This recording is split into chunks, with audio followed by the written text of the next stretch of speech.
At the 2025 World Gymnastics Championships, Daiki Hashimoto became the world all-around champion for the third consecutive year.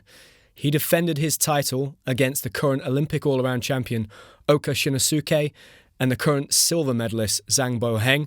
It was an incredible all-around final. We saw lots of new faces in that competition, and it's very exciting to see how the all-around competition is going to evolve over the next 4 years as we head into the LA 2028 Olympic Games. In the apparatus finals, we saw an incredibly high level of competition, with Jarman taking the floor title, Hong Yanming taking the pommel horse title, Donnell Whittenburg taking the rings title, Carlos Yulo taking the gold medal on the vault, Zou Jingyuan taking the parallel bars title, and Brody Malone winning the gold medal on the high bar. And this is my story. So last week I had the pleasure of watching the World Gymnastics Championships from BBC Media City in Salford as part of the BBC broadcasting team that covered the World Championships on the BBC Two. It is a great place to watch the gymnastics. Right in front of me in the green screen studio, I've got two big screens. I'm isolated, I don't have my mobile phone, and I can really just focus on the gymnastics routines.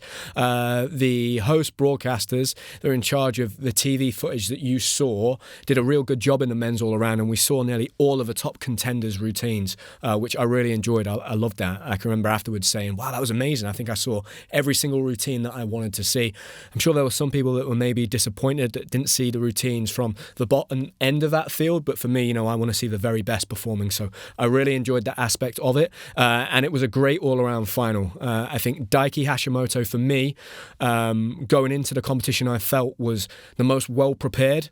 Looked like he was going to be able to handle the competition just a year out from the Olympic Games. I also felt like it was a bit of redemption for him going into the Paris Olympic Games. He had a hand injury. I don't think he was as well prepared as he would have liked to have been, and that really showed in his performances. Had a number of uncharacteristic mistakes out in Paris in the all-around final and also in the team final. So for me, he was kind of my number one bet for the gold medal, but I knew he was going to be pushed by Zhang Boheng, who also finished second in Paris, and in the team final just missed out on that medal, and the Chinese were obviously winning by a large margin.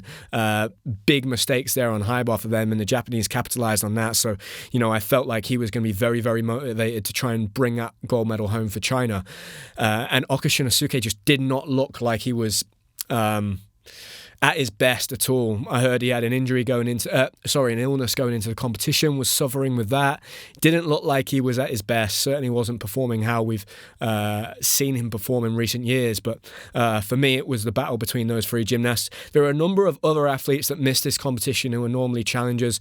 We had nobody from Great Britain competing in the all-around. I explained there on the coverage that was very much a strategic decision. The national team coaches had decided that Great Britain were just not going to be competitive enough in the all-around to have a chance of winning a medal. So strategically, it made much more sense just going after those individual apparatus spots, because that gave us the best chance of winning medals. And, given the way the competition played out, that was definitely the right decision in hindsight. And it meant that Asher Hong was going in as maybe one of the favourites to win the bronze medal, or at least challenge to get onto the podium and certainly challenge those top three all-arounders. But unfortunately, he injured his ankle out there at the competition in the warm-up for the qualification, had to pull out. So very disappointed for him, because he was looking brilliant. And I think would have featured not only in the all-around final, but also quite a few of the apparatus finals. Ilya Kovtun is changing nationalities, so had been representing Ukraine up until Paris. I believe he's going to be representing the Czech Republic at some point. I'd imagine that hasn't gone through yet, that change of nationality, hence why he wasn't competing here. But again, another really strong all-rounder. So there are, and Carlos Yulo, the other one, obviously won the vault gold medal later in the week, and the bronze medal on floor. Normally a strong contender for the all-around, but due to injury was just focused on those two events. So yeah, quite a lot of the big names missing, but the three biggest names were there. We saw a lot of fresh faces, a lot of the European guys, and looking at the start list going into the all-around final, I had my eye on the likes of Jessie Moore of Australia, the young French gymnast, the young German gymnast, Timo Eder, and quite a lot of the guys that were bunched around. Probably 11th, 12th, up to 17, 18. I'd put Felix Dolce in there as well, who just didn't perform that well in the qualification event. I think going into the competition, there was a lot of talk around the equipment, particularly the floor and the vault being very hard. It was quite interesting when we had the chance to chat live over to Indonesia following the floor final with Jake Jarman and Luke Whitehouse. Beth Tweddle, who I was working with on the coverage, asked them about the equipment, and Luke actually said it was really soft. So that was kind of a juxtaposition to what everybody else had been saying and what we were hearing. But I think a lot of people certainly found it very difficult in qualification on floor, particularly on those connection tumbles, and that kept a lot of the gymnasts out of the apparatus finals, and also was an issue for both Oka Shinosuke and also Daiki Hashimoto, who sat down their combination tumbles with a double front. One thing for me that sticks out in terms of a technical point is that previously in the past Olympic cycle, the last 2 cycles, you've been getting connection bonuses. And this would have been up until Tokyo for twist to twist connections. That's gone away now, so you have to do twist to double somersaults. And I think, typically speaking, the European gymnasts and the gymnasts over in the Americas, their technique in terms of the combination of coming out of the twist with their hands nice and high and their chest up lends itself towards connecting a twisting somersault to a double somersault more than the Japanese technique that followed suit of Kenzo Shirai, who would bring their arms down and twist like this. It's very hard to do a full twist like this and then bring your arms right back up to then do a double somersault. So when you see Daiki Hashimoto and Oka Shinosuke trying to do that punch full to double front somersault, it looks a little bit off. There's a kink in the armour there, and their technique just isn't quite right. It's not as sound as the rest of their gymnastics. So that's one thing for me that I noticed from qualification. And those guys that I mentioned there from kind of 11th, 12th place all the way to 18th place had a lot of mistakes. I was expecting them to climb the leaderboard. Just how high they could climb, I wasn't quite sure. I know going into the competition, Jessie Moore was a lot of people's dark horse favourites maybe for a medal. It's got a high level of difficulty, quite a good level of execution. And so they were the guys that I was expecting to move up the leaderboard and had the most moving up potential in terms of the amount of points they could recover from all those mistakes they had. And then when the all-around final began and took place, it was quite clear that Daiki Hashimoto and Zhang Boheng and Oka Shinosuke were going to be the front runners. I guess I'll start with Daiki. Again, like I said, just incredible professional performance. Looked steely, determined, resilient.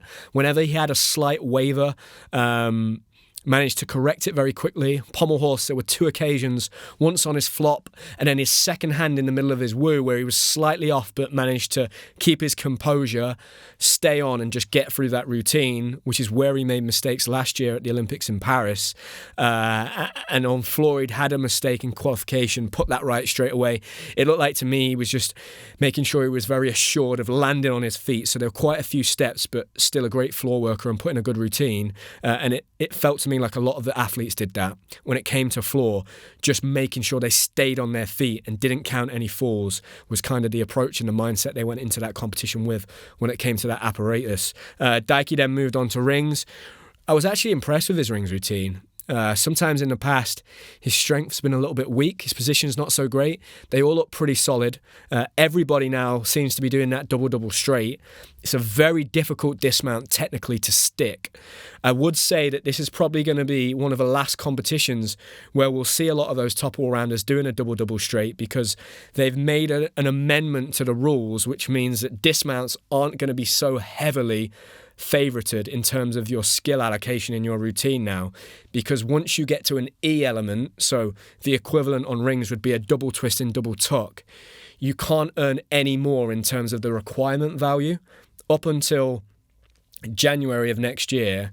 When you're performing a routine, if you were to do an F skill on rings, which would be the double-double straight, let's say, you would get 6/10 for the skill and then 6/10 to the requirement. So you're effectively doubling the difficulty of that skill. Now that's capped at an E. So you can only double the E. So if you do a double-double tuck and you stick it, you're going to get the 0.5 for the value of the skill, 0.5 for the requirement group, and then potentially the bonus of sticking it. I think that's what most gymnasts gymnasts are going to do. They're just going to revert back to doing a double-double tuck. They're not going to do the double-double straight because of the risk. It's just not worth it for effectively 1 extra tenth. And it's so hard to stick it and very hard to keep it completely straight and not pike in the landing at the end. So yeah, expect to see that going into next year. Top all-rounders downgrading their dismount instead of upgrading it like most gymnasts have done. But yes, impressed with his rings. His vault is just beautiful. Super high, super clean, right down the middle. Not a lot of deductions. We've seen him in the past when he was a little bit younger try the 3.5, the Yonakura on vault. He just doesn't need to do that as an all-arounder right now. There's no all-arounders other than maybe Carlos Yulo and Jake Jarman when they perform all-around that are doing a 5-6 vault. So for him, it's not worth taking that risk. Parallel bars, did a great routine. Maybe a few flashes of a little bit of nerves kicking in by parallel bars. It was interesting in the all-around competition that they split the gymnasts across all 6 apparatus. So typically what we've seen in recent years is that you would have 6 gymnasts on the first 4 apparatus, and then the last 2 apparatus are just not being used. They've now reduced that to 4 gymnasts on each apparatus, but on every apparatus, because it's 24 men in the all-around final. So now, for the spectator in the arena, you're seeing all the apparatus being used at once, which means that the rotations are a lot quicker because there's only 4 gymnasts to get through. And I had wondered how that was going to impact the stamina and endurance of the gymnasts going around, because maybe they weren't used to the speed. I think we started to see that at rotation 5. Prior to that, I was blown away that the coverage we were seeing on our TV screens, which for me sat there in the commentary box, which was where I went to watch the all-around from, as the commentators were commentating on the routines, that was the footage you guys were seeing back home. And for me, I didn't see a single fall in the footage that I saw up until the 5th rotation. And I was quietly hoping, I didn't want to say anything because I didn't want to jinx it. I was like, could we get through a whole competition without any falls? I couldn't recall that ever happening on a broadcast. But at rotation 5, we started to see a few mistakes, and you just saw a few little wavers from him, but nothing big. And he certainly looked more focused than the other 2 that he was challenging for that gold medal. And then we go into high bar, his best event. He spoke heading into the competition about changing the order of his routine from Paris. So in Paris, he was trying to do the squat half into the Lukin connection and just giving him a lot of issues. There was a lot of, it's so difficult and so intricate, that element. There's so much room for error. If you catch a little bit close, it's really hard to giant out. So quite often through the whole of this competition, you actually saw Hashimoto bend his arms to get over on that giant. I think last year there was just a big risk of him missing. Whereas now he's doing the squat half into his Coleman, which is what most of the gymnasts are doing now in terms of that squat half connection. It just flows a little bit easier. It's less risky. And he does the Lukin by itself isolated. Just has more control over the timing of his action. It has to be less precise. And I think he had spoke about his original high school coach advising him to change that. So that was interesting. Obviously, we had Kazuma Kaira on recently, and he spoke about the focus on autonomy in the gymnastics system and how the gymnasts are tasked with making decisions for themselves from quite a young age. But it was one of his high school teachers that had suggested maybe he changes the construction of his high bar routine. And it worked because he hit all 3 of his high bar routines throughout the week and just looked brilliant. Yeah, it didn't look in doubt to me. We'll move to Zhang Boheng. I think has in the past struggled with making mistakes, particularly early on in the competition on floor. That was his mistake, I think, in Paris on one of his connection tumbles. Avoided that, landed on his feet, did a beautiful pommel horse routine, incredible rings routine, the best double-double straight that there is out there. Absolutely, completely straight, no piking down at all, kind of stands bolt upright. And that was really obvious in the rings final when you compared him with his compatriot from China, who was the favourite to win the gold medal. I think what held his score down at kind of a 14.5 was that he piked his dismount down, his chest was over, and he took that hop. And then when you have Zhang Boheng go up and do it completely straight like this, bolt upright, there's a real direct comparison there. So incredible rings routine. And the guy is so light. It looks like his legs weigh nothing, you know, which is such an advantage for a gymnast, particularly an all-arounder. And it's so incredible how he can go from floor and be so powerful and do the most difficult technical combinations combinations and then go to pommel and swing with such a perfect straight line and then go to rings and be super strong. Just built to do the all-around. Vault, again, similar to Hashimoto. The one thing with Zhang Boheng that I often find that there are moments in a competition where it looks like he loses focus and concentration. So he's done his triple twist, taken a step, and then almost his head's dropped and he's took another step. And it just looks to me like he's just come out of being in that zone and just lost concentration a little bit. And I've noticed that a few times when he competes at that highest level under that pressure. I don't know what that is. Whether that's just that he doesn't compete enough on the international stage and does a lot of national competitions in China, and maybe just the bright lights, and I don't know what that is. Maybe his demeanor and his character. He then goes to parallel bars, and again, just a bit of a lack of concentration, a few back bends, a few steps. Just didn't seem to me, and it's shoulders down, little hop on the dismount. Didn't look like he was fighting for the stick. And when you're competing against, somebody that's going to win their third back-to-back all-around title, is very motivated to do so, feels like he lost out on his second Olympic gold. You just can't do that. You can't lose your concentration. And I think that gap just got too big then. And going into high bar, I think, I had no doubts that Hashimoto was going to do it. Look, Zhang Boheng is a brilliant high bar worker himself, right? It's just that just slight different. It was just that concentration for me. I don't know what it was. One thing that I noticed was really interesting was before the high bar final, when they were lining up to go up onto the podium, I think it was Zhang Boheng stood behind Daiki Hashimoto and kind of grabbed his shoulders and gave him a bit of a massage. Now, I wouldn't dream of touching somebody else's body before they're about to go up to do the last routine in an all-around final like that to win a world title, and they're your direct competitor. It was quite funny that Hashimoto turned around and did the same back to him. Now, that could have been nothing, but that could also have been a bit of gamesmanship. Really interesting thing to notice. Very subtle. You might not have seen that. Just for me, your personal space in that moment, I just wouldn't have done that. I don't know how close they are as friends. They're clearly rivals. That was very interesting just to notice that. And I just love the psychology of sport. So, if that was some kind of gamesmanship, fair play to Hashimoto to turn around and do it back to him and kind of just, it was brilliant. I really enjoyed watching that. They kind of both brushed it off. You do get a sense from Zhang Boheng that he feels quite hard done by in those competitions sometimes. That was just a real interesting moment that. But yeah, I think he opened the door with those mistakes, and Daiki Hashimoto just didn't flinch and did his job. Oka Shinosuke surprised me, I think, for the first effectively 5 rotations. Performed very well, was right up there.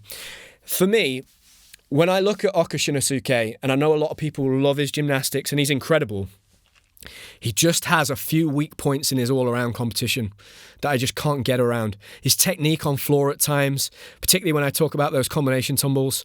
You see him do that full twist with his arms down, pull his legs really wide on the double front. A lot of built-in deductions there. You get to his vault, he's just doing that 2.5. He has to rely on almost sticking it every time. Even the technique itself is very piked on. Sometimes his legs are a little bent. Obviously, P-bars is incredible.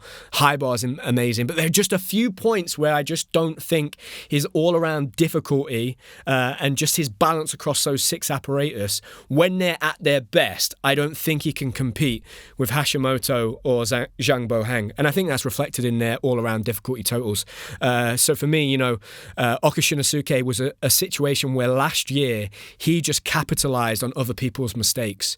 And it was the perfect moment for the perfect gymnast, fresh face, people very excited about him, burst onto the scene and really just took advantage of a situation where Hashimoto was not at his best, had an injury, Zhang Boheng's made a mistake, had a fall, and he was the guy there that kind of capitalized on that situation. And I think you saw that then. Now they've both come back, haven't made those mistakes, and a sizable gap then between those 2 top places and then Oka Shinosuke.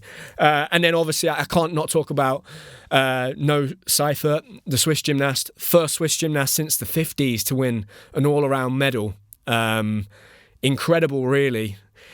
Looking at the scores in qualification, I personally didn't feel he was going to be able to replicate that, because I looked at his scores and all of his E-scores were so high. I was like, to do that again, like twice in a week, this early in the cycle, hit 12 for 12 routines. I wasn't sure he was going to be able to do it, and he didn't have the difficulty, so he was in a position of having to rely on other people's mistakes. But, credit where it's due.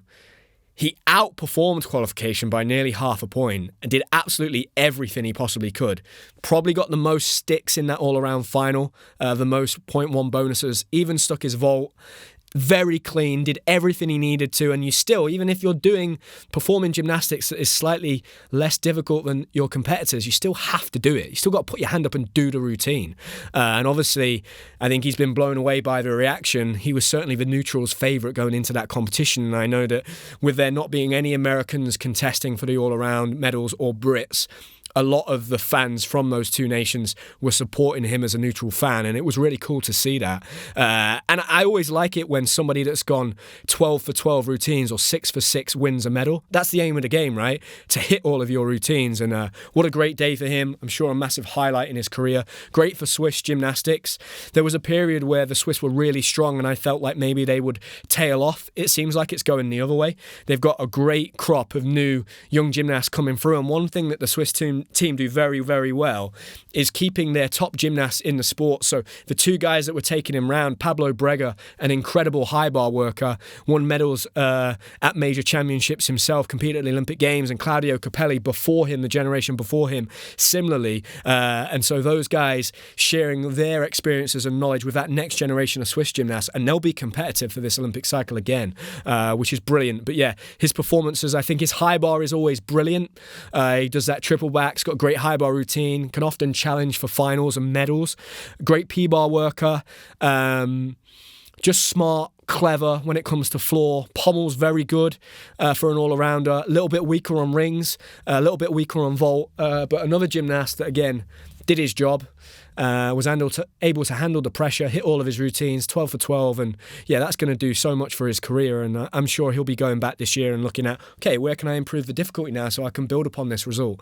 I think other gymnasts that stood out, the other Chinese gymnast, Shong, very impressed with him, particularly on parallel bars and high bar.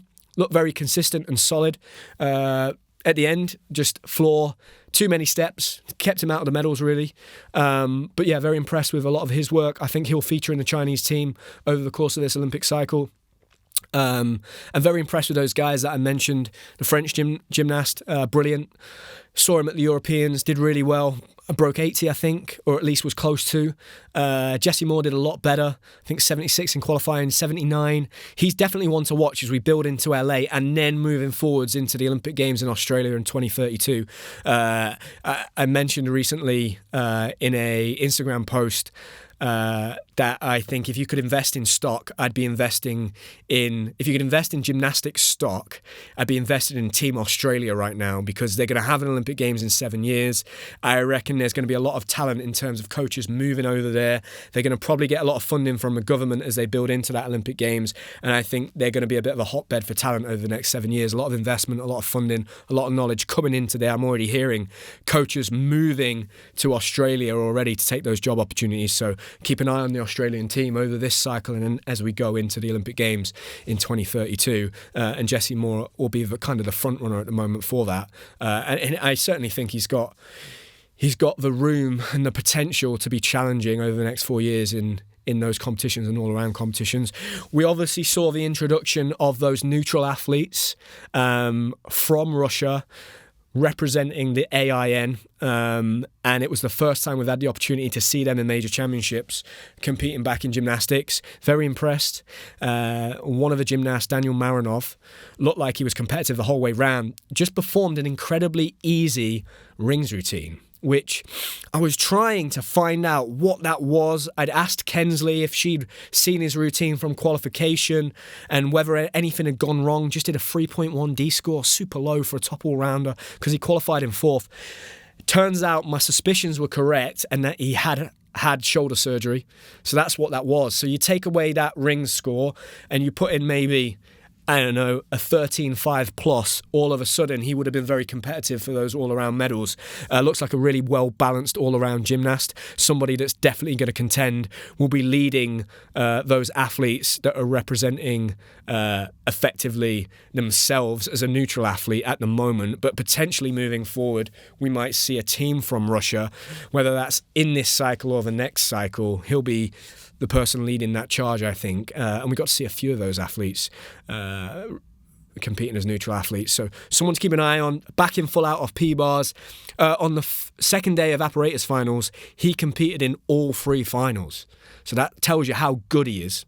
So definitely one to keep your eye out for. High bar just had a fall. I think the pressure got to him at the end there. I think he would have been very close to 3rd position.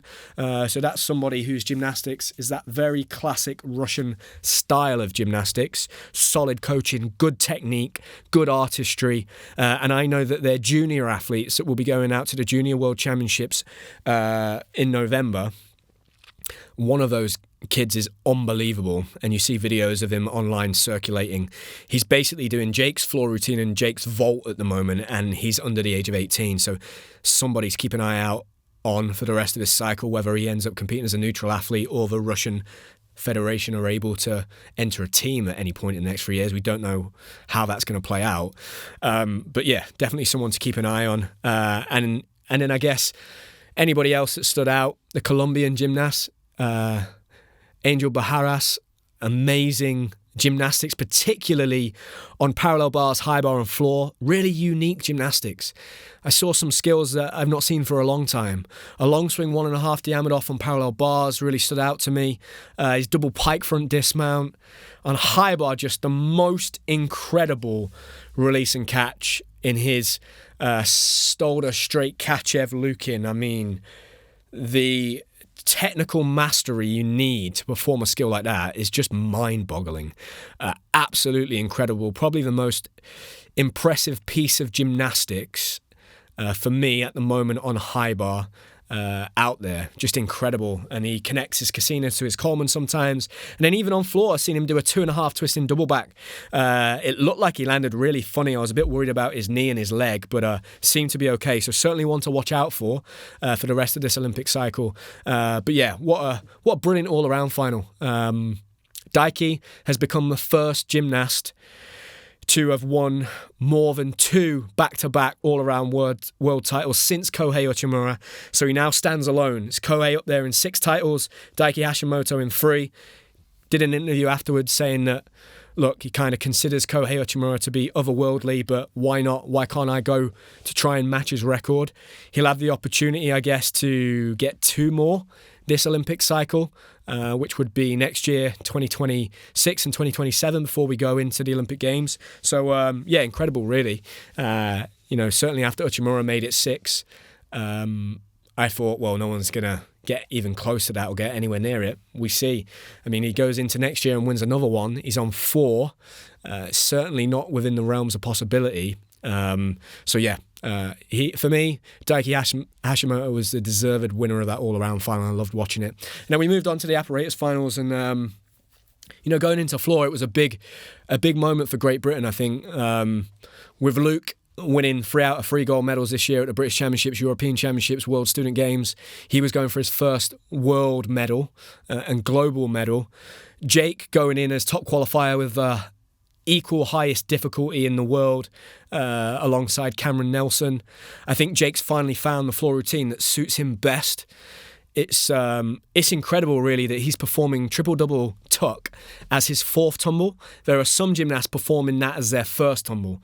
That just shows you how good he is on this apparatus, how much talent he has. And it's been a case, I think, for Jake for the last few years of just finding that right routine that suits him best and being able to control the adrenaline and the nerves in that situation under that pressure to be able to hold those landings on each of those tumbles. Again, at the start of the routine, he looked a little bit jumpy, but he managed to really calm things down. I think on his 2.5 punch double front connection, I think he got the timing slightly wrong. He lost his glutes a little bit. It was a bit soft, and he had to kind of pull in the double front, did it, and then the second half of that routine was beautiful. And I think he just had the edge on the difficulty there. Luke, I genuinely think that was Luke's best routine of the year. I think there were no 3/10 steps at all. They were all just 0.1s. And it was a great routine by Luke. If I'm going to watch that routine back and go, well, where did the judges find the difference between Jake and Luke? I think there are times where Luke is splitting his legs a little bit in the twists. That's the only thing I can find. So in terms of execution, that maybe is an area he'll be looking at over the winter period. But I really think Luke's just going to go, right, I need more difficulty now if I'm going to challenge Jake for that gold medal, or Carlos, because Carlos has had that thought process. That's why he increased his difficulty from a 5.7 to a 5.9. So yeah, it's interesting. I think everybody's starting to find their feet with this new code of points, and they're now going, okay, next year is the year to push all the difficulty, and then I can consolidate that and make it consistent as we build into the World Championships that qualify us to the Olympics, and then LA. So next year, expect to see everybody pushing their difficulty big time. And a big reason they're going to be able to do that is that the European Championships is taking place in the summer, not the spring. So they're going to have a whole chunk of time in the first half of the year to really focus on learning those new skills and elements and have enough time to prepare them to go into their routines, which is really key. So I think we're going to see some really exciting gymnastics next year, and you're going to see people really jostling for top position in terms of difficulty. Carlos did an incredible routine, and I've got to say, I think Carlos's dismount on floor, his back in full out straight, is my favourite floor skill, and I think that's the best dismount I've ever seen on floor. Just a combination of all the difficulty he put before that, the moment of it being a world final, and his technique to be patient enough to go back in, full out in the second somersault, and then stick it dead when you're fatigued and tired. Just absolute perfection, just textbook. If you were going to teach that skill, you would just show them the clip of him performing that. Just absolutely incredible, like stunning gymnastics. So for me, that was kind of the floor final. I felt if anybody was going to push into those medals, if those top three made a mistake, it would be probably Milad Karimi, who's been winning lots of gold medals on the World Cup circuit, just doesn't have the difficulty at the moment. It has a 5.7. Interestingly, he was a gymnast that fell victim to landing too deep on his first tumble on his connection with his double pike, which was exactly what happened to Luke Whitehouse in the Olympic Games, and him missing out on that Olympic medal. They then didn't count it as a double pike because he got that deduction. There's no connection. His start value dropped to a 5.1. And it really impacts your difficulty then. So, yeah, just unfortunate with that because he actually stuck the tumble. He just landed too deeply. And the judges now, because of that last year, will be very hot on it because they won't want any kind of judging controversy. They've set that precedent. And so anybody landing too deep on one of those connections now, they're just not going to get it. So an important thing for the athletes to know. Pommel horse was a real battle between the new generation and the veterans, I think. I was interested to see what would come out on top. The difficulty of Nariman Kurbanov and Patrick Hoops, or I guess the execution of the Armenian Hamlet Manoukian, and then Hong Yanming of China.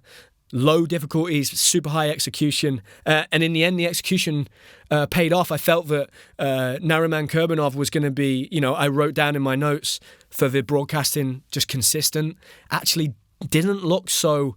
I think maybe what happens is if you're the guy that's always winning the silver or bronze medal and the top guy, Rhys McClenaghan, has an injury and he's not there, all of a sudden it's really hard to block out the voice in your head going, this is my chance to win, because the current Olympic champion isn't here.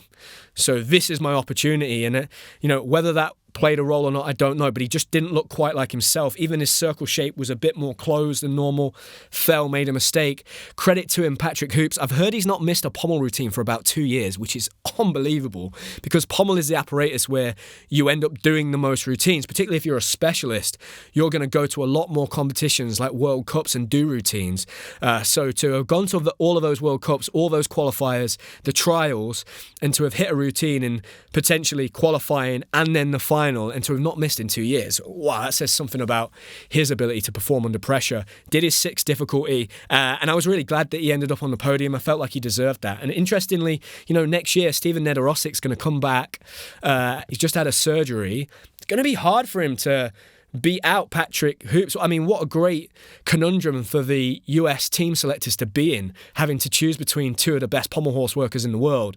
What obviously Stephen Nedorosik did for the sport of men's gymnastics, particularly of the US team last year at the Olympics, and the coverage and I guess the eyeballs he brought to men's gymnastics, incredible. And Patrick Hoops kind of following in his footsteps. And I know that the Americans have so many strong pommel horse workers that a lot of the rest of the world are going to have to kind of play catch up, and they'll be thinking strategically, if we want to win a medal as a team, we're going to have a strong pommel horse worker on my team. That's where I feel like Alex Yolshin-Cash of Great Britain, represents the Notch Gymnastics Academy. He's going to have a great cycle because I just think he fits into that team so well. We're so strong now on floor, rings and vault, and not as strong on pommels, high bar and parallel bars. Well, he fits that brief perfectly, and he'll be looking at matching himself up with somebody like Harry Hepworth, who is an out-and-out specialist on floor, rings and vault, and he'll go, well, I can play the role of doing the other three apparatus perfectly. So he did so well. I mean, Alex wasn't expected to make this world's team, performed really well at the world's trial, outperformed the other athletes that maybe had a better chance if they hit their routines. They made mistakes. He took that opportunity, got sent to Paris, still wasn't decided whether he'd be in the team, hit his routine in qualifying, hit his routine in final, goes to the Worlds, hits his routine in qualifying, makes the final, and then improves again and finishes 5th. Like, absolute credit to Alex on an apparatus like pommel horse, where it is so hard under pressure to keep your cool, keep your head, and just stick to the game plan, do your normal routine. And, my thought process going into that competition was, I really hope Alex just does his job, just hits his routine, doesn't worry about trying to outperform the way he performs that routine in training, doesn't do too much or not, just does his normal routine. He was able to do that, looked absolutely cool as a cucumber under that pressure, and 5th in the world at the age of 20. Like, what a performance, really mature, and somebody that I'm sure the national staff will be very impressed with and looking to improve his other apparatus, parallel bars and high bar, over the winter to make sure that he's going to be somebody that features in the team moving forwards. And what a position for Alex to be in, and I'm sure a massive confidence boost. And we get down to the top 2, and Hamlet Manoukian, perfect routine almost right until the end. And a lot of these gymnasts are adding that sewn element to their dismount to get that upgrade. Again, moving forwards, probably not going to take that risk now that you can't double up your dismount score with the requirement.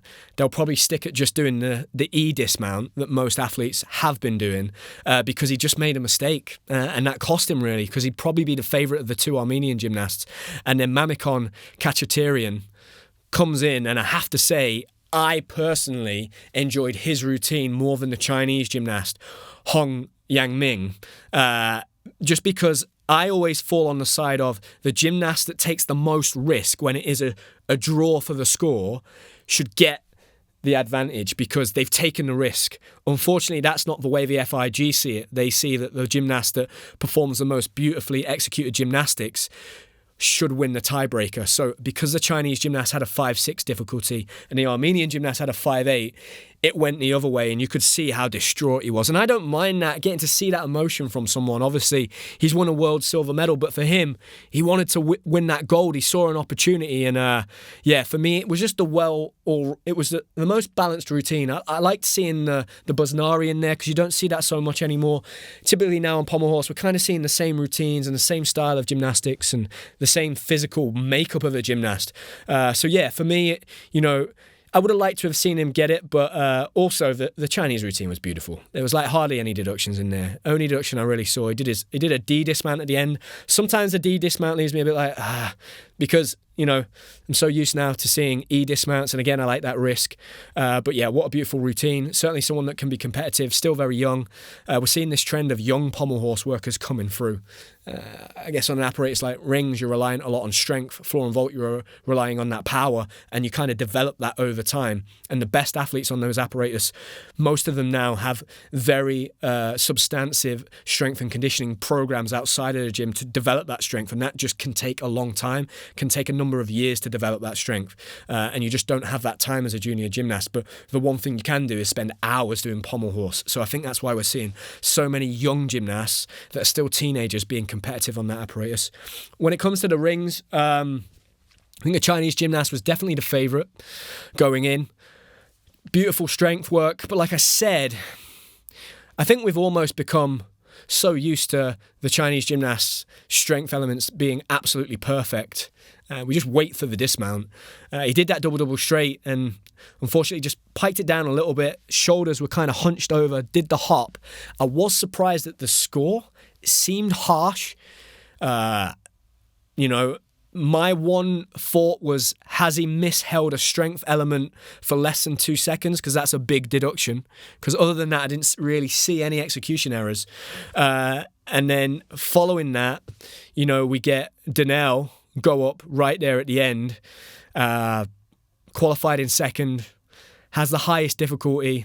He massively benefits from the rules as they stand right now in terms of doubling up that requirement value for the dismount, because he does the triple pike, which is the hardest skill in the whole of gymnastics. And I have to say, whoever's constructed that rings routine, it is so smart, because I've always felt like for rings workers that go to a planche and then down to a Maltese, or from a Maltese just up to a planche, as long as they're nice and straight, and look, these are incredibly difficult skills, there's not much room for deductions. There aren't a lot of deductions. It's so efficient. It's so clever. And you can get those skills done so fast. So if you have a gymnast doing a back rise to top planche, they lower to Maltese and then do a Nakayama, there's hardly any deductions in that strength work. And the same on the reverse. So if they do a back rise to Maltese, then press to a planche, it's just, there's not a lot of deductions. Whereas if you're trying to do a somersault to a crucifix or a giant to an inverted cross, you're getting deducted if your wrists are shifted, and you're getting deducted for the angle of your shoulders. It's just so hard. So for me, it was just the perfectly constructed routine. The trick with Donnell, and the difficult thing for him and challenge, is always controlling those giants to handstand. He doesn't have the most perfect line in his handstand, but he controlled them so well. No big errors. Came down to that dismount, and wow. Like, the commentary team, I could hear them on my earpiece while I was in the studio as part of the broadcast. And they were debating whether in the warm-up he did a double pike in his warm-up. I mean, nobody would ever do a double pike in their warm-up because it's so hard to open out of it. So he definitely did triple pike, but that's just how good it is. It looked so effortless and easy. And that is the hardest skill in gymnastics at the moment in men's gymnastics. So for him to have put that on his feet, just done a small hop, I mean, what a guy. We were so lucky to have him on the podcast a few weeks ago. I'm sure Sam would agree, just the nicest guy, just a great attitude, doesn't take himself so seriously. And there was just that great little monologue at the end where he just spoke about the way he approaches the sport. And for him to have gone and had the world championships that he did, and at 31 to have become a world champion, he's not British, he's American, but I was like, just was smiling, just so happy for him, and to have won. I think rings is a one apparatus where in other sports that are very physical, like martial arts, boxing, they tend to believe that your physical prime is in your early 30s. We don't think that in gymnastics, right? We think that's like your mid-20s maybe, and I think that's right for all arounders, for all around gymnastics. But I think rings is one of those apparatus where you can develop that strength over a long period of time. And I think we saw that with, Harry Hepworth is trying to find the right order of his construction of his rings routine, and he's really exciting. And I felt like in that final, Harry was the gymnast that had the most moving potential in his score, because he had the right mixture and balance. And when I'm looking at an apparatus final, what I'm looking for is, okay, we've got the top guys up there. Maybe they've got the highest difficulty. What I'm looking for is who's got the best balance between execution and difficulty. And it normally falls in that mid-range. So the top gymnast there on rings had a 6 start. Then you've got some gymnasts at like 5'6". Harry was up at a 5'8". And so Eleftherios Petronas, one of the greatest rings workers of all time, and Adam Azil, they're at a 5'7". And I'm going, there's not a lot of room for error there. At a 5'8", you've probably got it. And if Harry could have landed his triple back and certainly stuck it and got the 0.1 bonus, it's that risk versus reward, right? And it's the first time he's competed in a major championship. So, Harry took that risk. I really liked his strength. I still feel like there's a little bit of tweaking to go on with the construction because there's a little bit of a swing creeping in. And that's one thing I'm looking for. As soon as you get a swing in your ring strength, you're getting deductions. You're just getting a 0.1, but they add up. And it's very hard to time the giants then. And you need to time that swing going into your dismount. And I think just going into the triple back, he clearly went for the stick, which was the right thing to do there in that situation because those scores were so high and he was further down that running order, but just didn't have enough experience of competing the skill that I think he just snatched it a little bit, lifted his head. And then that proved to be the difference. And the only way you get that experience of competing a massive skill like that is by doing it again and again. I would like to see Harry still push for that triple back. I think it's worth it because I think he does it so well. It's so tight and his legs are so close. And I think if he can get that stick, he has that 0.1 difference. So for me, I'd like to see him do that. I've seen him train the double straight. We saw that when we went to film with him in Leeds back end of last year. But I think for me, I would like Harry to stick with that in the same way that I think Donnell will stick with his triple pike. I mean, if you can do the skills and do them really well and consistently, there's no reason why it's not worth that 0.1, right? You just have to switch your mindset to be, right, I'm training this triple back to stick it. But yeah, well done to Harry. I feel like, incredible really that he's challenged for major championship medals now on 3 different apparatus. Just incredible really. Very much reminds me of the Dennis Ablazin that the Russian team had in the past around the 2012 generation, was able to win major championship medals on 3 apparatus. So for Harry, I know that, I found out when speaking to him and having him on the podcast that his dream as a kid was to be the Olympic rings champion. So I know that apparatus means a lot to him and he'll get there. And a good example of one of those gymnasts that's still very young and has got time to develop that strength and find the perfect order for him. Great rings final. Buzzing for Donnell. Really excited to see where the apparatus goes. I think rings now has become, in the past, it's very much been who has the best strength elements, because they all kind of just do the same dismount. And if you had a weak dismount or you struggled with the technique of a dismount, you could get around it by having just incredible strength. I think those guys that struggle with their rings dismount and maybe have technique that's not as perfect as their strength elements are being found out in this new code. Because we've gone from 10 skills to 8 skills, how important that dismount is way more important than it was in the past. In the past, you could have effectively 6 or 7 strength elements. So you're almost having 70% of your rings routine is made up with the strength, and then you've just got a couple of swing elements in the dismount. Whereas because we've now come down to 8 skills, a larger percentage of the routine is made up of the swing and the dismount. So you have to be a more complete rings worker. So that was a big takeaway that I had. We moved to vault. Vault at the moment is just one of those apparatus where every vault final I watch, I feel like it's the best final I've ever watched. I think the standout performance of that championships and routine and moment in terms of the gymnastics was Carlos Yulo's first vault. Without doubt, the greatest forwards vault I think I've ever watched. To do a pike dragolescu, to keep your legs completely straight, kick it out, land bang in the middle with your legs either side of the line that goes right down the middle of the landing strip. It's absolutely unbelievable. We saw him in Paris on vault look a little... For me, some of the deductions and E-scores were a bit dubious because he didn't quite make his triple twist round and his legs were a little bit bent and he struggled with that vault. But that first vault, the pike dragolescu, the way that he hits the vault, the block, the height, and to keep your legs straight and open out, I can't stress enough to people how much more difficult that is than doing the tucked position. And there's a reason why you see everybody else in the world do the tucked dragolescu and why so many of those gymnasts have not been able to take that next step and to perform it with straight legs. It's just so hard. It's really, really difficult. You need an extra 0.5 meter of height, more speed, more power, and not everybody has that in their locker. So just incredible first vault. And after that, really, you'd expect him to just need to put his second vault on his feet. He's made the switch to doing a handspring 2.5. It's smart. I still don't understand why you're allowed to perform 2 forward vaults or 2 backward vaults.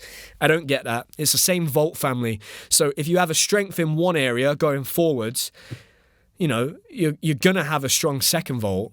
I want to see a diversity in the vaults. That's what makes the best vaulter for me. It's somebody that can perform an incredible forwards vault and an incredible backwards vault. So when they go head to head, because of that now, my preference is always going to be wanting Jake performing a backwards vault and a forwards vault to take the gold medal if he's competitive with Carlos Yulo, because he's performing 2 vaults from completely different families. That's just how I feel personally. I don't know why they made that decision. I'd love to know why. You know, I've seen a lot of people say, you know, the FIG or the technical committee or the head judge after should be involved in the press conference to come out and explain decision making in the same way they do in a lot of other sports. I think that would put a lot more responsibility and accountability on the Federation of Gymnastics and also the judging panels to be making sure that they make the right decisions, because they have to then potentially come out and explain the decisions that they make. So I'd like to see a push towards that. I think that would be a really good thing for the sport, and certainly moving in the same direction as a lot of other sports are doing. And then the rest of the vault final, again, just some incredible vaults. The Italian gymnast Tommaso, just what a his Yurchenko triple twist is a thing of beauty. His Kaz triple twist, he splits his legs on the way on, but the stick was like the perfect stick. He's almost stuck it bang down the middle, straight legs. Young gymnast, we're going to see a lot of him moving forwards. Just impressed with how many of these guys are able to perform that triple twist now from a Yurchenko. That's such a technically difficult vault. To do it on a 2.5, you don't have to be that precise, you know. The block can be, you know, slightly under the handstand position, slightly over, and you can still get it round and take a step forward or a step back. But to do a triple twist, that block has to be absolutely inch perfect. And him, and then the Chinese gymnast, who I was keeping my eye on, because it looked like he did a 5.6 in qualifying, but downgraded those vaults. I don't know whether he was struggling with the block, because he clearly fell in qualification. He just did a handspring 2.5. It's like the longest handspring 2.5 I've ever seen.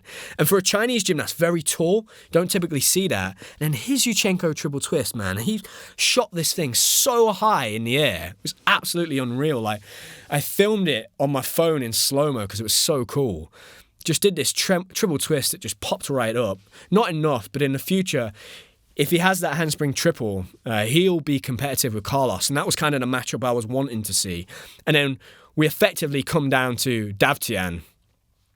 That again, this guy, you know, I can't fathom how you stand at the end of the vault run-up and you're trying to stick those 2 vaults. Like, that's the level of mastery he has on just a deep understanding of this apparatus. Probably better than anybody else in the world. There are still a lot of these guys that are fluking a stick on vault, or maybe they're trying to stick one of their vaults and hoping it happens. This guy is standing at the end of the vault run-up, and his whole focus is on the stuck landing. You can see it in the purposefulness of which he stands at the end of that vault run-up. And, you know, the Dragulescu and the handspring 2.5, just absolutely mastered that forwards block vault, stuck them both, just unbelievable. And effectively, all it is difficulty. At his age now, I don't see him learning a new vault or upgrading that difficulty. He's just going to capitalize on, look, if I can stick 1 out of 2 of these vaults and get that 0.1 sticking bonus nearly every competition, I'll just be there in case any of the big names make mistakes, and I'll just keep collecting the medals, because he's going to get money every time he does that, and funding and support. And I think that's just going to be his game plan. He's going to go, look, I'll be the most consistent vaulter out there, and I'll just pick up these medals when those big guys take that big risk and make mistakes. And look, that's what he's doing so far this cycle. I expect him to continue to do so. But yeah, just in terms of just a masterclass in vaulting, I really just can't get my head around. You know, I performed a Dragulescu. It didn't go very well, and I was just trying to survive. So standing at the end of that vault run-up and trying to stick it, like, just incredible spatial awareness. And this guy's going out and doing this in the Bundesliga every week as well. Like, just fair play. Just a level that I just wasn't able to get to. And again, in his 30s, the same age as me. So, yeah, incredible, really. How long he can continue doing that, I don't know. Vault is one of those apparatus that relies a lot on your fast twitch muscle fibers. That's something I feel goes maybe as you get older, but maybe it doesn't, Certainly their physical makeup over there in Armenia is, incredible. They've got the right mix of genes, whatever that is.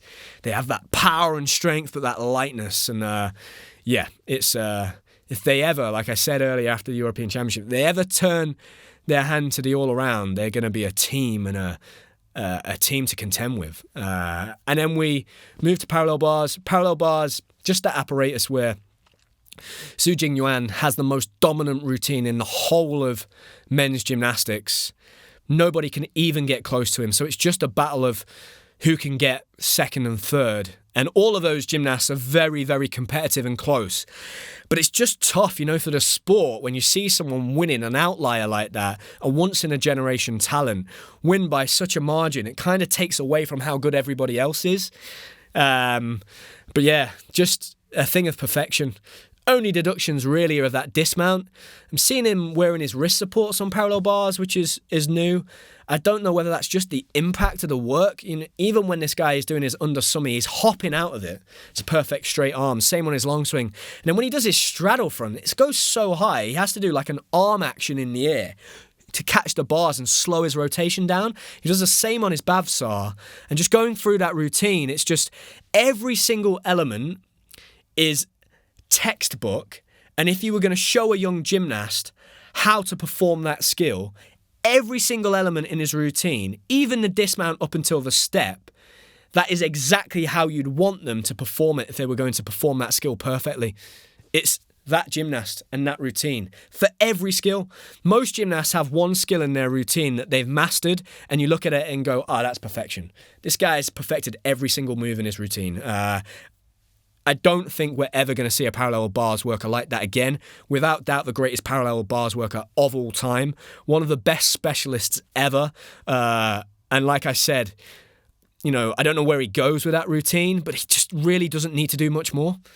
It's just a question of how close could anybody else get to him. And they can get close in difficulty. The Colombian gymnast, Angel Bajaras, was up there on a 6-1. So he beat him for difficulty, just so far behind in execution. It was just an absolute masterclass. In terms of the other gymnasts, very excited to see a new Japanese gymnast coming through. Tomoharu Tsunogai. Noticed that he was... This is how much I used to idolize this guy, right? I noticed that it was Hiroyuki Tomita coaching him from his silhouette behind and the shape of his head. It's like, that's Tomita. And he's coaching him. I actually got asked on broadcast, who was my big inspiration? Who did I idolize growing up? And Hiroyuki Tomita was one of those guys. And then I saw that this gymnast is being coached by him. And who better to be coached by on parallel bars? World champion on parallel bars, incredible high bar worker. And this gymnast has bags and bags of potential.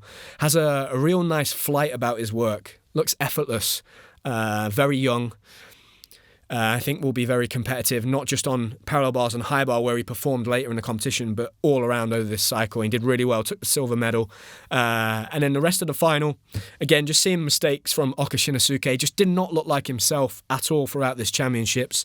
Parallel bars work. Again, one of those apparatus that is very tight and competitive, and a lot of people I think have been struggling to adjust to the new code. And the reason I think that is that a lot of gymnasts in the past on parallel bars have specialised in one family of skills, whether that be upper arm skills, under summy skills, long swing skills, upper bar skills. But because of the reduction in skills to 8, they have to be able to perform skills from all families and all element groups, and you're getting more of a balance of a parallel bars routine, and it's taken people a while to adjust to that because they were more specialised in one area, and that's what you're seeing, I think. One thing that I think is a shame is that because of the change in the dismount difficulty, we saw Daniel Marinov do a back and full out dismount, which is so cool. And we were going to see more gymnasts do that. There are a lot of gymnasts I'm seeing train that. A lot of the younger generation are already doing that skill. It takes time to learn a skill like that. But maybe we won't see them so much now that they are going to reduce the the impact that dismount's going to have on your requirement in terms of doubling it up, which is sad for me because we'll just go back to seeing everybody doing a double front or a double front half, and I really wanted to see that back in full out.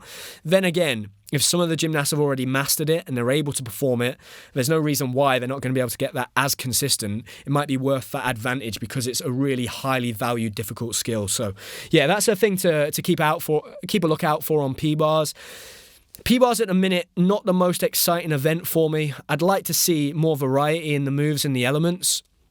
I think we might get that hopefully over the course of this cycle. Like I said, Angel Baharas doing one of the most unique skills, and we got to see that again in the final. But yeah, P-bars for me is one of those apparatus where, yeah, I feel like, interestingly, like in the past, it was the apparatus where gymnasts were scoring the highest, and it's become one of the apparatus where gymnasts are scoring a lot lower. So it'll be interesting to see if once everybody gets used to the code, those scores start to rise over the cycle or not. And then we go to high bar, obviously my favourite event to watch, and it was just probably the most high-level high-bar apparatus final I've ever watched, I think, and the quality from the get-go, from the jump. So Brody Malone going into the final, he kind of had figured out a little bit of a hack, and the Americans are very good at doing this because quite often the college teams are very good at finding the most efficient skills that are very consistent, that they can put into their routines for the college season, that most of their gymnasts can perform to give them a difficulty advantage. One of those skills is just doing a backup rise into a Jaeger full twist. So the Winkler skill.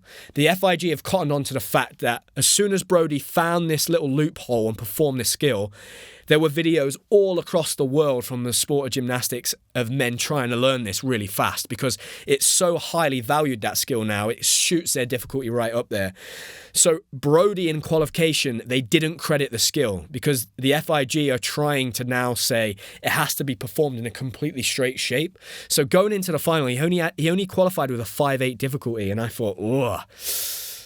What's he going to do? He's going to take that skill out and put a different skill in. Then he's changing his routine.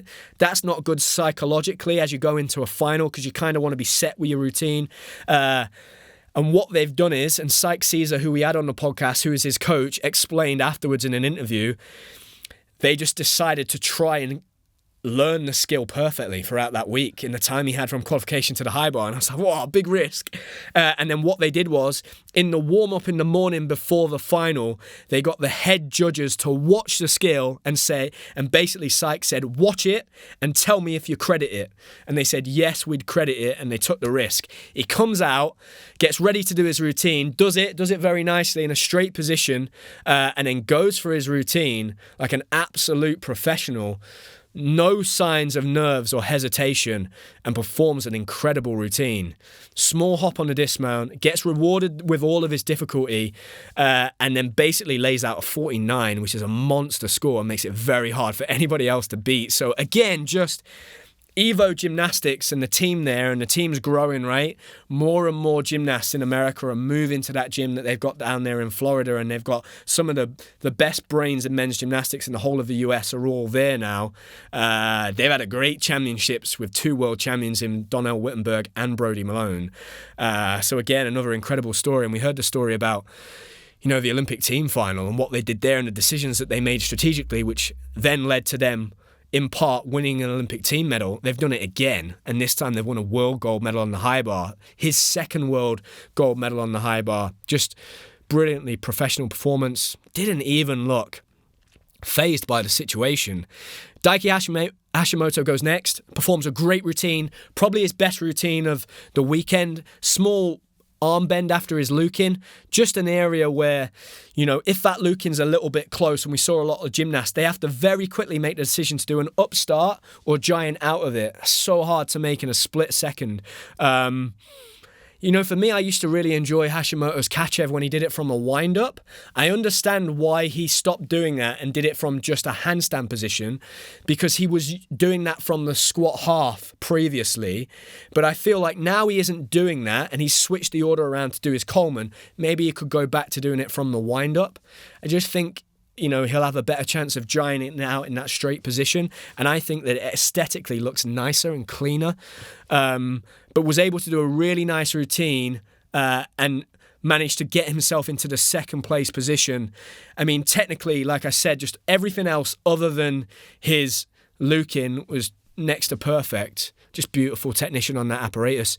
I just think in the end, it was just that arm bend and a slight lack of difficulty in comparison to Brody. But he'll go back and think, right, how can I increase that difficulty now?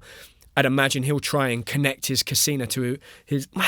Potentially could go back to connecting the Cassina to the Coleman and putting the Luke in after the squat half, but obviously he's already changed that order. It's kind of counterproductive if he does that. So I'm not sure what he's going to do there, but yeah, it's going to be interesting to see that battle for the difficulty on high bar and how that plays out, because a lot of those guys still have a lot of room to move their D-score up, even though it's so incredible at the moment as it is.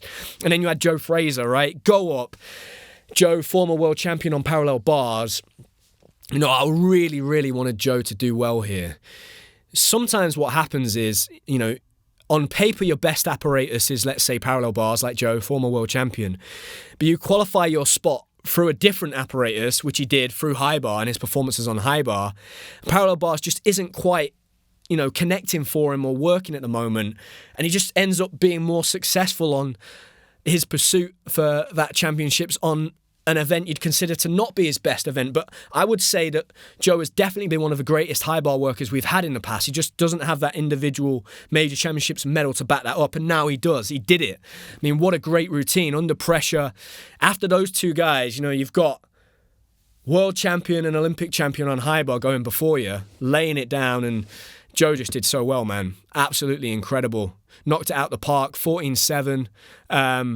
Big moment was going to be that triple twist. The only area for deduction for me with Joe was just a bit of a late squat fall. Everything else was close to perfect. Perfect catch, perfect hang, so clean. The triple pike, I thought he almost stuck it. I was like, whoa, he opened out with so much time. And again, I just hope that he has enough... He feels competent enough on that dismount now that he keeps it in, because I think it's worth it for him. I think he gets enough difficulty there in terms of doing the triple pike that there's a real advantage to doing it rather than dropping back to doing a more simpler dismount again, because it's been nice to see that variety. All you ever see on high bar is everybody do a double straight. It's just a bit boring. You want to see that variety, and I like seeing some triple backs now. I guess on high bar, you have more room, airtime and space to perform those skills, and there's less pressure on the landing because you're not just going straight up and straight down, you're going forwards. So it's less pressure on your knees and your ankles to absorb those landings. So I think maybe that area we still will see quite a lot of triple backs and gymnasts moving in that direction. I hope that's the case, because Joe just did an amazing routine, and yeah, absolutely brilliant. And credit to Joe, you know, he's opened his own gym. He's working at the gym every day, I think. So he's doing his training on top of that, and like just a brilliant role model for a lot of young gymnasts. The rest of the bar final, I have to say, I was surprised that they didn't give Tomoharu Tsunagai, the new young gymnast, the edge over Joe. The one area, because in the commentary and in the broadcasting studio, they kind of asked me, Sam, where are you like separating these two routines here between Joe and the Japanese gymnast? Because we can't really see it.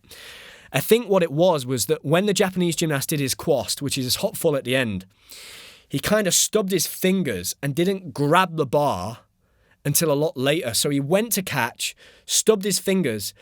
Now, somebody will be able to, in the comments, confirm whether this is accurate or not, and I don't know the rule here.